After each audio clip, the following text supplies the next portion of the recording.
ఉన్నటువంటి వాళ్ళు ఎన్ని కోటాను కోట్ల మందైనా సరే వాళ్ళ యొక్క భీతిని భయాన్ని ఆమె తీసేస్తుంది. దుర్గే స్మృతౌ హరసి భీతి మశేష జంతో స్వశ్చై స్మృత మతిమతీవ శుభాం దదాసి. ఆయనకేం కష్టం లేదు, ఆయన సుఖంగా ఉన్నాడు, హాయిగా ఉన్నాడు. ఆయన అమ్మని తలుచుకోకుండా ఉండడు. అందుకని ప్రతిరోజు అవకాశం ఉన్నప్పుడల్లా అమ్మ దుర్గా దుర్గా దుర్గా అంటూ ఉంటాడు. అప్పుడు ఏం చేస్తుందంటే మంచి బుద్ధినిస్తుందిట.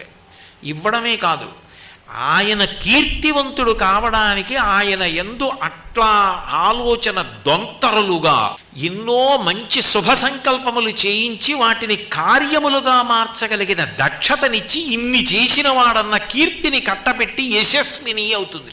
అందుకని స్వశ్చై స్మృత మతిమతీవ శుభాం దదాసి. ఆ తల్లి దారిద్ర్య దుఃఖ భయహారిణి